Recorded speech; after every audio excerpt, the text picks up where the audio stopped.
Hello everyone, আশা করি সবাই ভালো আছেন। আজকে আমি রান্না করতে করতে ইতিহাসের এক ভয়ঙ্কর বিষয় নিয়ে কথা বলে ফেলব।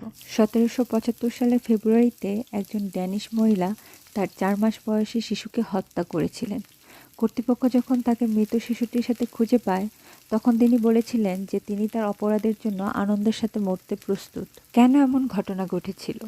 কারণ সেই সময়ে হত্যার চেয়ে খুনই বেশি ক্ষমাযোগ্য ছিল। এই ধরনের অপরাধ 1700 এবং 1800 শতাব্দীতে বেশি হচ্ছিল। তখন মানুষেরা মৃত্যুর ইচ্ছে হলে আত্মহত্যা করার চেয়ে অন্যকে হত্যার পথ বেছে নিয়েছিল।